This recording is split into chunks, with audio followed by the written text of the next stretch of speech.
네, 매주 금요일 정말 기다리는 분들 많습니다. 팬이 점점 늘어나고 있는 게 그냥 막 온몸으로 느껴집니다. 자, 주간 여론조사를 통해서 한 주간의 민심을 알아보는 쇼미더 민심 코너 배종찬 인사이트K 연구소장 모시겠습니다. 어서 오세요. 안녕하십니까. 네, 우리 배 소장님은 투자하기 고민 많으신데 네. 그냥 쇼미더 민심에 투자하시면 됩니다. 100%. 네, 주식 말고요. 마음만 투자를 해주십시오. 대박 날 겁니다. 네. 네, 이정용 씨가요. 방송 사고입니다. 조용히 하세요 이러는데. 근데 제가 우리 배종찬 소장님 때문에 웃어요. 항상. 항상 웃음을 주시고 본인이 잘못하고 이상한 말을 하더라도 전혀 반성하지 않습니다. 네, 반성 없는 프로그램. 네, 네, 또 그럴 수도 있죠. 우리가 맨날 반성만 하고 살 수는 네, 없습니다. 요즘 뭐 반성 안 하는 사람 많더라고요. 근데 그런 사람들이 더 잘 나가더라고요. 제가 그러니까요. 보니까. 대선 주자 중에서도 반성 안 하는 사람도 있고. 맞습니다. 예. 자, 어쨌든 배 소장님 지금 팬들이 많이 안녕하세요 반갑습니다 이런 네. 얘기 해주시고 밀라님 좋아요 누르시오. 어유 이거 되게 좋은 말씀이신 것 같아요. 최고인데요. 네. 와수다님 뉴스토마토 10만 가자. 가자. 여러분 저희 어제 9만 넘었습니다. 네, 갑니다 이제. 네. 10만. 저희가 지금 7월 5일인가 시작했는데 8, 9, 10 지금 3개월 만에 이렇게 됐어요. 네. 우리 10만 언제 갈까요? 분석은 언제 합니까? 아 정말 요즘 왜 이런지 모르겠습니다. 자 좋습니다. 자. 차기 대선이 더욱 치열해지고 있습니다. 네. 여야 가상대결 결과 그리고 요즘에 여론조사 지금 국감 끝난 다음에 나온 여론조사 결과 발표 보고 이상하다 이런 분들도 많고요. 네. 일단은 한번 정리를 해주시죠. 예, 여야 가상 대결입니다. 1대1 가상 대결인데 국정감사에 쓴 월화수에 실시된 4개 여론조사 기관 K스테이 리서치, 엠브레인 퍼블릭, 그리고 코리아 리서치, 그리고 K스테이 리서치가 네. 실시를 한 조사입니다. 자세한 사항은 중앙선거론조사 심의위원회 홈페이지에서 확인 가능한데요. 이재명 대 윤석열, 네. 이재명 35%, 오. 윤석열 34%, 네. 이재명 대 홍준표. 지금 이재명 대 윤석열을 보고 계시고요. 이재명 대 홍준표. 이재명 35%, 네. 홍준표 32%. 오. 그러니까 두 개 다 결과를 보시면 네. 자, 이재명, 윤석열 한 번 더 보여주십시오. 네, 35대 34. 별 차이 없죠. 그러네요. 네. 네. 그리고 그다음에 이재명 대 홍준표. 홍준표 35대 32. 또 오차 이것도 범위네. 오차 범위 내네요. 예, 네. 3%포인트인데 그래도 이재명 후보는 최종 후보로 확정됐기 때문에 좀 더 올라갈 수 있을 텐데 네. 이 같은 조사 기관에 실시하는 조사를 보면 그래도 한 4, 5%, 5, 6%더 앞섰었거든요. 그런데 격차가 좀 좁혀졌어요. 그러니까 이재명 후보로 확정되고 난 이후에 컨벤션 효과, 네. 지지율이 올라가는 컨벤션 효과가 별로 일어나지 않았다. 없었다.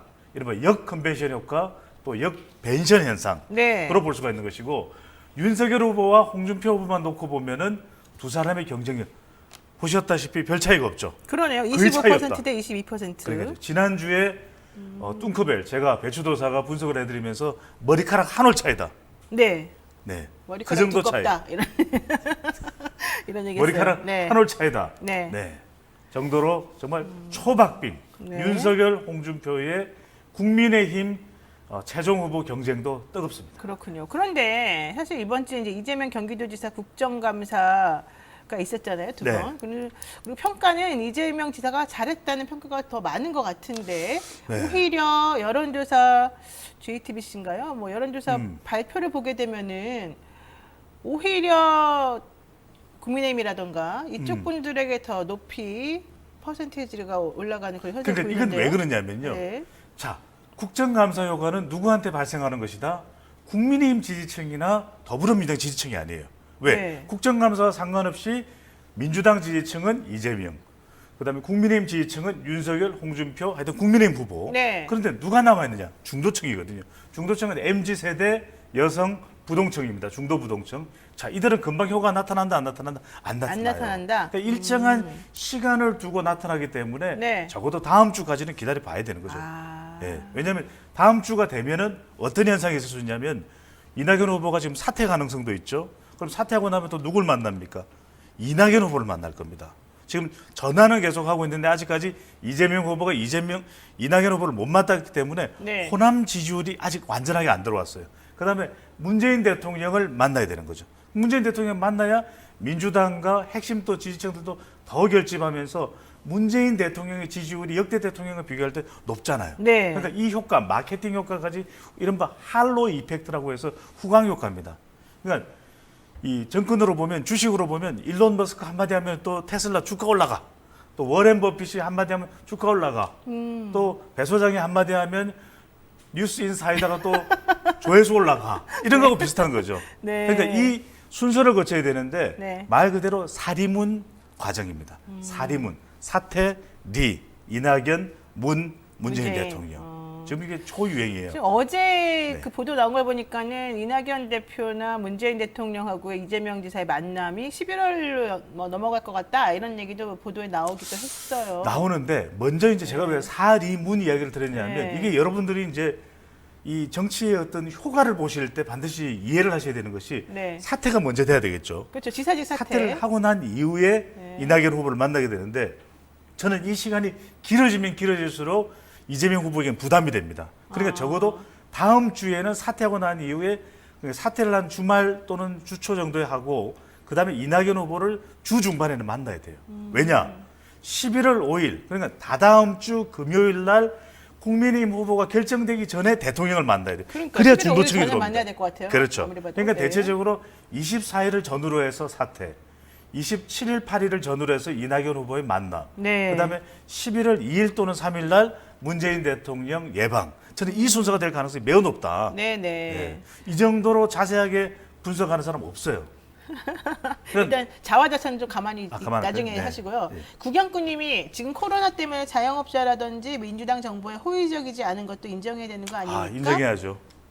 인정해야 됩니까? 지금 우리 그 애청자분께서 보내주셨는데 지금 대통령 지지율도 그렇고 이재명 후보 지지율도 그렇고 직업적으로 가장 타격을 받는 것은 자영업청. 자영업자들. 예. 그래서 네.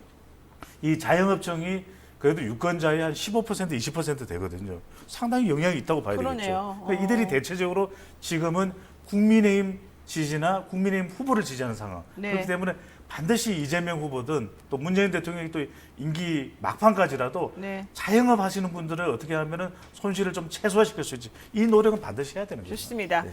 자, 그런데 사실 어제 또 우리가 그냥 스치고 넘어가기엔 너무 특이한 어제랑 그제 뭐 계속 있었던 얘기가 있었죠. 그 윤석열 후보 전두환 옹호 발언, 엔드 사과 네. 인스타그램 사진, 네. 엔드 김재원 최고위원이 네. 문 대통령이 전두환 씨에게 배워야 배워야 될 두 된다. 가지. 예. 이준석 대표가 아무리 호남으로 쫓아가서 여수 가서 어쩌고저쩌고 해도 계속해서 그런 게 이제 터져 나오면서 좀 문제가 있지 않냐 이런 얘기 그러겠죠. 하던데요. 이게 중요한 게 왜냐하면 우리가 잘못 알고 있는데 네. 자, 이준석 대표가 호남을 갔죠. 호남을 갈 일이 아니에요. 그러니까요. 왜냐하면 네. 호남 민심도 악화되지만 그러면은 서울에, 경기도에, 충청도에, 영남에 사는 호남 출향 인사들은 없습니까? 사실 뭐 고향이 호남이신 분들은 호남 분들만 엄청나게 기분 많아요. 나쁜 건 아니죠, 사실. 근데 그분들의 네. 마음이 정말 다 와르르 무너진 겁니다. 전두환을 칭찬해? 뭐야? 전두환을 옹호해? 미화해? 이거 못 받아들이는 거죠. 왜냐하면 이미 재판을 통해서도 네. 헌법적인 정통성이 없는 이 전두환 정권, 노태우 정권 판결이 내려진 겁니다. 네네. 사실 이 판결을 역행하면서 더군다나 본인이 가령 전두환으로부터 배워야 된다고 생각한다면 본인이 그렇게 얘기하면 호남 분들 중에서도요. 전두환 전 대통령으로부터 배워야 될 게 많다고 생각하시는 분들이 있어요. 누굽니까? 저도 물어보고 싶더라고요. 누구냐고 도대체 그러니까 그분이. 누굽니까? 아니, 한두 명이 실체가 있겠죠. 있냐고요. 세네 명이 있겠죠. 있을 수도 있겠죠. 주변 분들은 또 그럴 수 있겠죠. 하지만 다수 대부분은 그런 네. 생각 안 합니다. 더군다나 공식적으로. 네. 그러니까 이게 무슨 문제냐? 역사적 인식의 파장 문제. 두 번째로는 중도층 이탈입니다. 이렇게 되면 기껏 한참 전국 순회하면서 대구, 부산, 울산, 경남, 서울 이렇게 국민의힘 순회 경선하면서 본인도 노력을 할 거 아니에요. 네, 윤석열 후보가. 그렇죠. 그런데 이 중도층 지지율 또 MZ세대도 이해가 안 되죠. 전두환 씨라는 사람이 쿠데타를 일으켜서 삼천교육대 아시잖아요. 네. 그럼 삼천교육대도 배워야 됩니까? 삼천교육대가 교육대학입니까? 이건 아니잖아요. 그러니까 저는 정말 솔직히 너무 충격받아가지고. 그러니까 유승민 후보가 어떤 이야기를 하냐면 아니 윤석열 후보는 제2의 전두환이에요? 이렇게 물어본 이유는 뭐냐면 이게 전반적으로 국민의힘의 지지율도 갉아먹을 수 있는 것이고 타격을 줄 수가 있는 것이거든요. 왜냐하면 네네. 호남 지지율이 아니에요. 우리가 반드시 보셔야 될 부분들이 5.18을 건드리면 호남 지지율이 내려갈 수 있거든요. 아니 호남 유권자 수가 얼마 됩니까? 전체 유권자의 호남 유권자 비율 퍼센트가 10%입니다. 낮아요. 예, 10%예요. 10% 500만인가? 10%가 움직이는 게 아니라 수도권 48%가 움직이는 겁니다. 그래서 저는 이준석 대표가 글로 갈 네. 것이 아니라 네. 윤석열 후보의 손을 잡고 석고 대지를 해야 된다라는 거예요. 그렇군요. 그래야만 수도권의 민심이 움직이는 거예요. 왜냐하면 이번 선거는요. 네. 경기지사하고의 대결이잖아요. 서울에서 못 이기면은 국민이 못 이겨요. 그러니까 서울에 호남민들이 얼마나 많습니까? 네. 그들의 마음이 네. 무너지는 겁니다. 그렇다면 호남으로 달려갈 것이 아니라 서울에서 네. 바로 광화문 한복판에서 석고 대전을 해야 되는 거죠. 지금 그 자영업자분들 얘기하고 나니까 바다님께서 자영업자분들 국민의힘이 정권 잡는다고 뭐 더 좋아지겠습니까? 경제 성장률 후퇴할 수도 있습니다. 코로나 때문에 이 정도 한 건데 코로나가 아니었으면 훨씬 더 경제도 호황이었지 않을까요? 이런 얘기도 하고 계시고요. 그러니까요. 앞서 이제 우리 네. 존리 대표도 말씀을 전 세계가 안 좋습니다. 지금 뭐 스태그플레이션 네. 그러니까 스태그네이션과 인플레이션 아시잖아요. 경기 침체가 네. 되면서 물가는 이게 전 세계적인 동향이에요. 물류 대란이 아. 일어나고 있고 그래도 우리는 뭐 오징어 게임이라고 하는 IT와 기술도 있죠. 그러니까 자영업 하시는 분들을 반드시 우리는 더 신경 써야 됩니다. 네, 네. 그런데 이게 꼭 정부의 문제냐, 정부의 무능이었냐 네. 이건 사실 좀 다르게 볼 필요도 있는 것이죠. 우리 김영호님께서요. 대한민국은요 수많은 국가적 위기 때마다 깨어 있는 국민들이 분연히 일어나 지금의 민주주의 자유를 얻은 위대한 나라입니다. 이렇게 얘기를 전적으로 해주셨어요. 공감합니다. 네. 그래서 이번 대선에서도 네. 다들 궁금하실 거예요. 정말 다들 이번 대선이 부동산으로 가면 안 되는 것이거든요. 왜냐하면 그렇죠. 앞으로 잘할 네. 5년의 이 국가 지도자를 뽑는 것입니다. 그러니까 네. 중요한 게 네. 부동산 필요합니다. 잘해야 됩니다. 대장동 의혹도 털어내야 됩니다. 근데 더 중요한 건 남북관계, 한반도 평화, 문화, IT, 교육도 지금 정말 학생들 너무 고민이 많습니다. 여전히 지금 힘든데 코로나 국면에서도 학원비 계속 내야 되죠. 또 학원을 운영하는 사람도 있습니다. 이 모든 문제를 정말 5년밖에 안 되거든요. 사실 1년 떼고 뒤에 끝에 1년 떼면 일할 수 있는 시간 3년밖에 안 됩니다. 네. 이걸 정말 잘할 수 있는 사람, 저도 누군지 몰라요. 네. 그런데 여러분들이 그 사람의 우리 시간을 통해서 데이터를 차곡차곡 쌓으시면서 네. 판단을 하실 필요가 있겠죠. 자, 그러면요. 네. 11월 5일날 국민의힘 경선이 이제 마무리가 될 텐데 어쨌든 윤 후보 지금 리스크가 있었고 홍준표 후보하고 경쟁이 팽팽하게 아까 여론조사 결과도 봤습니다. 네. 누가 될까요? 정말 이게 어려워요. 저도 어려워요. 계속 그 질문을 네. 너무너무 많이 받는데 봤죠. 예. 이게 앞서 이제 존니 대표가 질문 받는 대로 어디다 투자할까? 넷플릭스 투자할까? 아마존 투자할까? 삼전 투자할까? 근데 저는 지금 현 상황에서는 윤석열 후보가 반발짝 앞서고 있을 것 같아요. 수많은 논란, 네. 수많은 말실수, 전두환 미아 발언 그럼에도 불구하고 국민의힘 지지층들은 윤석열 후보를 지지를 하고 있어요. 우리 조사 결과도 그렇고. 그러니까, 예. 그거 왜 그러는 거예요? 이게 게다가 정당 지지율도 국민의힘이 엄청나게 높은 것으로 지금 나왔어요. 그는 이제 부동산 어제. 때문에 그런 거고 네. 부동산 때문에 그렇습니다. 정당 지지율은요 가장 크게 지금 영향을 주는 건 지난 4월 재보궐선거 직전에 왜 LH 사태 터졌잖아요. 그때도 국민의힘 지지율이 싹 올라가고 더불어민주당 지지율이 싹 그래서 내려와서 서울시장이 또 그쪽이 되고. 그러니까 지난번 보궐선거도 가만히 보시면 네. 박영선 후보가 잘못한 게 없는 거예요. 박영선 네. 후보가 뭘 잘못했습니까? 후보인데. 그런데 부동산 때문에 이미 구조 자체가 국민의힘 쪽으로 기울어져 버렸던 선거예요. 어떻게 네. 할 도리가 없는 겁니다. 내곡동 문제도 그 땅 문제도 영향을 미칠 수 없었는데 이미 무너졌어요. 그 LH로. 질문에 대답을 왜 안 하는 그러니까 거예요? 질문의 대답은 네. 이겁니다. 지금은 윤석열 후보가 반발짝 앞서고 있는데 반발짝. 홍준표 후보 엄청나게 쫓아오고 있어요. 국민의힘 지지율도 조금씩 더 따라오고 있는 상황이거든요. 저는 홍준표 후보가 중요한 게 제가 이건 말씀드릴 수가 있습니다. 자, 60대, 70대 이상 여성 유권자가 저는 누구를 선택하느냐. 그러니까 우리 시청자분들이 어머님께 여쭤보세요. 저는 지금 60, 70대 여성 유권자들이 특히 이제 보수 성향이 있는 이분들이 윤석열이라고 이야기를 해요. 그래요? 그러니까 홍준표 아니에요? 홍준표가 이길 수 있겠어요? 이런 이야기를 하시는 분들이 많아요. 그럼 지금 윤석열 후보가 될 거라고 지금 얘기하시는 거예요? 아니, 제 그게 질문에 아니라 대한 대답을 해보시라고. 그게 왜냐하면 네. 이제는 지금 20대, 30대가 홍준표 후보를 지지를 하고 있거든. 그러니까 이게 국민 여론조사가 어떻게 결정되느냐가 중요한 거예요. 문구라든가 이런 1대1 걸로. 가상 대결을 한다면 네. 1대1 가상 대결을 한다면 윤석열 후보가 조금 유리한 고지를 좀 점유할 수 있는 것이고 선점하는 것처럼 보일 수 있는 것이고 네. 이게 만약에 4명의 네. 국민의힘 본선 후보를 다 놓고 본선 경쟁력을 물어보면 저는 홍준표 후보가 조금은 더 유리할 수도 있다. 이런 제 개인적 분석을 드립니다. 그렇군요. 여러분 지금 일단 뭐 문구라든가 이런 것이 중요하다. 여론조사 관련해서. 네. 그다음에 지금 윤석열 후보가 반발짝 앞서고 있지만 개인적으로는 홍준표 후보가 올라갈 가능성을 배제할 수 없다. 그러니까 이게 어려워요. 네. 저도 너무 어렵고 뚜기님이 오늘 처음으로 배종찬 평론 잘하네요. 이렇게. 그냥 선택하기 어려우면 그냥 배종찬 선택해 주세요. 노영희 1순위, 배종찬 2순위. 그런 말 때문에 망한다고요. 알겠습니다. 네. 자, 저희 여러분들요. 노영의 뉴스 사이다 배종찬 인사이트K 연구소장과 함께 쇼미더민심 보고 계십니다. 함께하고 계십니다. 자, 이재명 후보 이미 민주당 후보로 결론이 나 있는 상태인데 윤석열 후보 유력 후보이고 자, 두 후보 비호감도가 상당히 높은 걸로 지금 얘기하죠. 그러니까요. 네. 지금 나오는 뭐 각종 조사를 저기 망라해서 분석을 해드리면 비호감도가 이재명 후보도 높고 윤석열 후보도 높아요. 근데 깜짝 놀랄 일이 뭐냐? 우리가 불과 3개월 전, 6개월 전 이럴 때 비호감이 지금 유력 대선 후보 중에 가장 높았던 사람이 누구예요? 아이고 다 도륙이 되고 있어요. 홍카콜라예요. 홍준표 후보가 비호감이 제일 높았거든요. 그래요? 그러니까 지난 대선에서는 네. 심지어 여성들이 머릿속에 기억하는 게 뭐냐?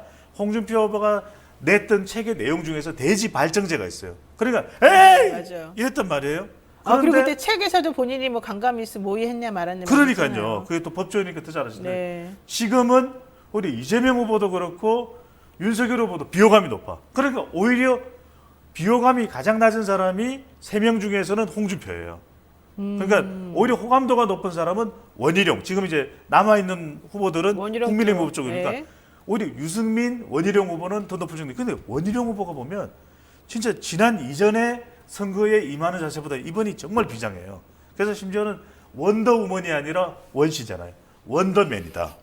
심지어는 이름에 용자가 들으니까 원드래곤이다. 네. 지드래곤 아니고 원드래곤이다. 네. 그런데 뭐 대장동, 일타강사 젊은 세대들이 좀 주목할 만한 그런 거 있잖아요. 요즘 신조 용어들. 네. 그런 거 가지고서 좀 지지율을 바짝 끌어올렸거든요. 그러다 보니까 원희룡에 대한 주목도가 상당히 높습니다. 이번 아니면 다음 이런 이야기도 나와요. 그러니까 원희룡 전 제주지사가 상당히 또 다른 전략을 좀 사용하면서 오히려 선전하고 있다. 그러니까요. 이렇게 좀 느낌이 드는데 어쨌든 이번 대선은 아닌 것 같고 예, 예. 다음을 노리는 아니, 그러니까, 것 같고. 예. 그러니까 원 후보가 그래도 주목을 받는 게 이번이 아니면 다음에는 1순위다 이런 얘기를 듣는 거죠. 예. 아유 또 원지사님이 전화하실 것 같은데. 자, 송영길 대표 얘기도 하나 해볼게요. 지금 이재명 정권 교체론 얘기하면서 청와대에서 좀 기분이 안 좋았다. 내지는 문 대통령 지지자들이 기분 나빠한다. 이런 얘기가 나오더라고요. 이게 이렇게 청와대랑 혹은 대통령하고 지금 뭐 차별화시키면서 하겠다는 거냐? 이렇게 얘기하던데. 이거는 저는 어떨까요? 그러니까 이게 좀 업그레이드 시키겠다는 거죠. 왜냐하면 지금 정권 교체 여론이 워낙 높으니까 이게 송 대표의 전략은 정권 교체에 이재명도 있다 이거예요. 그러니까 실제로 우리가 정권 교체냐 정권 유지냐 물어보면 정권 교체가 훨씬 높습니다. 한 5.5대 4 정도로 네. 55%는 정권 교체는 대체로 종합적으로 네. 그다음에 정권 유지 재창출돼야 된다 한 40% 되는데 희한한 건 이재명 후보를 지지하는데도 정권 교체를 원한다. 이런 응답자들이 꽤 있어요. 지난주에 얘기했잖아요. 우리. 그러니까요. 네. 그렇기 때문에 송 대표는 약간 그동안 본인도 좀 몰렸잖아. 뭐 이낙연 후보하고 뭐 이 조정도 잘 못했잖아요. 얘가 뭐 일베에서 뭐 어쩌고 저쩌고 또 구데타 이러는 바람에 난리가 났잖아요. 네. 이낙연 후보 시즌에 아이고 송영길 대표 탄핵해야 돼 이런 얘기 나왔었는데 네. 이번이 기회다. 어디를 봤느냐? 우리 프로를 본 거예요. 우리 프로를 보고서 제가 볼 때는 확신하는데 그렇게 이야기를 하니까 이게 이제 대통령과 각을 세우겠다는 게 아니라 대통령과 조금 차별화되면서 왜냐하면 정권 교체 여론은 문재인 대통령 국정 운영에 불만 세력이거든요. 이들을 달랠 필요가 있잖아요. 네. 그럼 이들을 달래는 방법으로 봐라. 이재명은 부동산은 뭐 대장동 있지만 그래도 앞으로 문 대통령보다 더 잘할 사람이다. 네. 뭐든지 자기가 마음 먹으면 화끈하게 하는 사람이고 소통도 뭐 거칠긴 하더라도 잘하는 사람이다. 이런 점을 강조하는 거죠.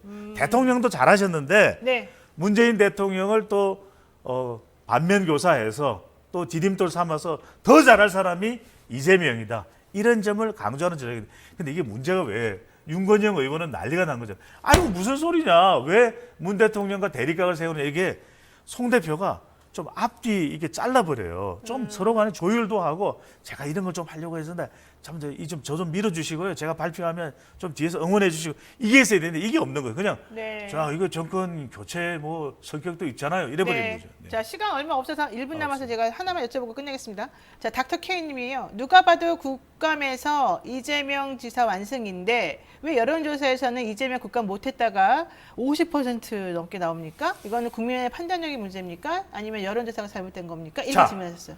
여러분들 이거 중요합니다. 지금 대장동 그러면 대체로 책임을 물어보면은 이재명 후보에게 책임이 다 높게 나오죠. 네. 이거는 왜냐하면 책임을 물어보는 순간 대장동은 뭐하고 연결됩니까? 부동산. 그러면 대장동 뭐하고 연결됩니까? 이재명. 네. 이재명 부동산 안 좋게 네. 나오는 거죠. 그러니까 마찬가지로 네. 국감도 이런 형태로 가면은 이재명 후보 쪽에 부정적으로 나오는데 문제는 뭐냐? 네. 지지하느냐 지지하지 않느냐는 다른 문제인 거예요. 네. 그거는 다음 주를 기대하십시오. 다음 주에 자 10만 명 가자 들어오시면 제가 바로 답을 드리겠습니다. 좋습니다. 네, 자,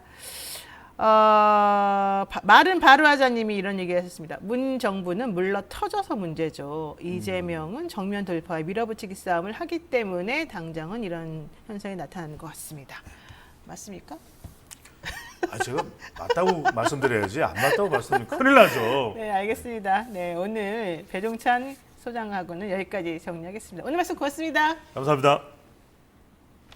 네, 오늘 노영희 뉴스 인사이다 여기까지 저희가 준비했습니다. 다음 주 월요일에는요, 김두관 더불어민주당 의원 모시고 저희가 요즘 현안 그리고 또 김두관 의원이 세정협의회 그 국세청 관련해서 어떤 식으로 일을 했고 이게 어떤 결과를 낳는지 저희 뉴스토마토하고 같이 얘기했던 그런 부분들 뭐 여러 가지 것들에 대해서 한번 얘기를 해보겠습니다. 오늘 고생 많으셨고요. 오늘 하루 또 행복한 하루 되시고 주말 잘 보내시기 바랍니다. 저는 다음 주 월요일 다시 오겠습니다. 안녕히 계세요.